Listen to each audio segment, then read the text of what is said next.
Shalom Aleichem Besem Yeshua Mashiach, salam sejahtera di dalam nama Tuhan Yesus Kristus. Bapak Ibu peserta sekolah tinggal kitab, kita masuk di dalam pelajaran nomor 068. Judulnya begini, Noda di Tanah Gibea. Tetapi saya lebih senang memakai judul, inilah asal usul mutilasi. Anda tahu mutilasi? Mayat dipotong-potong, di sini sumbernya. Ya. Jadi kalau ada sekarang, ada berita mayat dipotong-potong, di zaman Alkitab sudah ada. Pembacaan kita Hakim-Hakim pasal 19 ya. Nanti dilanjut Hakim-Hakim 20 dan 21. Ini mengakhiri kitab Hakim-Hakim sebelum masuk ke Rut ya, kitab Rut. Baik, Hakim-Hakim pasal 19. Ayat 1 sampai dengan 4. Hakim 19 1 sampai dengan 4, ada seorang laki-laki Lewi punya gundik, orang Bethlehem Yehuda ya. Terus ngambek nih gundiknya kembali ke orang tuanya. Ayat 5 sampai dengan 8, si suami nyusul dong, nginep 5 hari. Lalu pergi walaupun sudah gelap ya. Ayat 9 sampai 10, suami istri itu tetap pergi meski hari mulai gelap. Ayat 11 sampai 12, tidak mau menginap, malah jalan terus sampai di Gibea ya. Sampai matahari terbenam, sampai gelap. Ayat 15, mau singgah bermalam tapi tidak ada yang mengajak mereka ke rumah untuk bermalam. Ayat 16 sampai 21, ditolong oleh seorang laki-laki tua dari pegunungan Efraim juga. Berarti satu daerah sama laki-laki Lewi itu, disuruh menginap di rumahnya. Ya. Sementara di wilayah itu adalah wilayah Gibea, tetapi sebenarnya itu di situ tinggal orang-orang Benyamin. Ayat 22 sampai 24, orang-orang Gibea menggedor-gedor rumah lelaki tua itu untuk, ya ini seperti zaman Sodom Gomora ya, untuk di Alkitab ditulis memakai laki-lakinya, yang mau dipakai laki-lakinya. Laki-laki demen sama laki-laki, saudara ya. Tetapi oleh orang Lewi, jangan laki-laki nih tak kasih gundikku. Lalu gundiknya yang orang Bethlehem Yehuda dikasihin keluar, akhirnya diperkosa massal oleh orang suku Benyamin, notabene-nya adalah Gibea ini ya. Wanita si suami sendiri menangkap gundiknya lalu diperkosa rame-rame sampai pagi. Ayat 26 sampai 28, wanita gundik itu mati di depan pintu rumah tempat menginap. Inilah yang dilakukan laki-laki Lewi itu, memotong mayat jadi 12 bagian, dimutilasi lalu dikirim semua ke ke-12 suku Israel ya.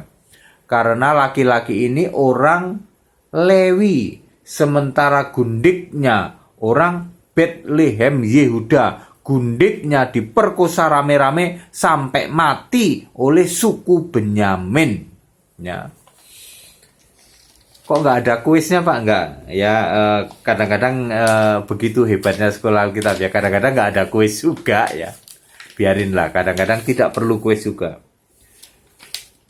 Hakim-Hakim pasal 20, lalu terjadilah perang saudara ya. Karena dibagi-bagi, dimutilasi, disebar ke ke-12 suku Israel. Anda bayangin waktu itu ya, belum pasti heboh lah gitu ya. Terus perang saudara antara suku Benyamin melawan ke-11 suku Israel ya. Ini perangnya tidak imbang ya, karena dari Benyamin cuman 26.000 plus 700 dari Gibea, orang Gibea. Sementara dari Israel 400.000. Jadi nggak imbang, tapi di babak pertama Israelnya kalah ya. Terus Israelnya menghadap Tuhan lah begitu, bikin mezbah. Akhirnya di ayat 14 perang saudara, Benyamin versus suku Israel, 26.700 versus 400.000. Ya. Ayat 23, Tuhan mengapprove, tetap maju terus ya. Ayat 43, Benyamin kalah, menewaskan totalnya 25.000, padahal jumlahnya cuma 26.700. Terus sisanya pada ngumpet di gua-gua. Hakim-hakim pasal 21, mereka sedih karena ayat 6 karena ada satu suku yang hilang, yaitu suku Benyamin ya.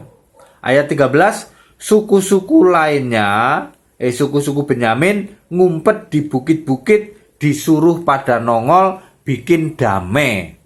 Ya, orang-orang Israel juga nggak kasihan terhadap satu suku Benyamin. Akhirnya suku Benyamin disuruh keluar dari gua-gua dan disuruh damai.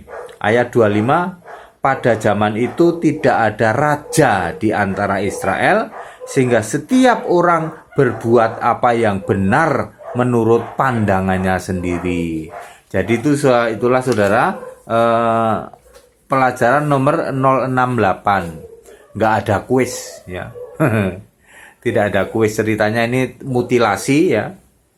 Ada mutilasi, mayat dipotong-potong, disebar ke 12 suku Israel. Akhirnya perang saudara, tapi endingnya udah bunuh-bunuhan ya toh. Udah bunuh-bunuhan, kasihan Benyamin, suruh damai.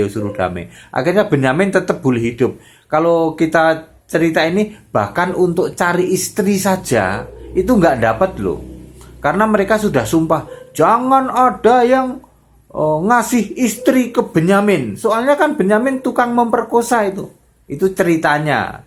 Entah yang memperkosa itu Gibea atau Benyaminnya ya. Mungkin rame-rame ya, termasuk Benyamin juga. Jadi mereka sudah bikin sumpah, tidak boleh wanita Israel dikawinkan dengan suku Benyamin. Nah, Benyaminnya kan perang. Wanitanya juga ada yang banyak diambil, sehingga ketika dipanggil dari yang gua-gua itu, Benyamin ayo ke sini. Kagak ada cewek ya. Benyamin nggak dapet cewek, lalu Benyamin ini nyari cewek ya, di luar, tentu saja di luar dari Israel, dari suku-suku di luar Israel. Sampai segitunya, karena habis stok ceweknya. Saudara-saudara ya. Baik, ini adalah akhir dari kitab Hakim-Hakim.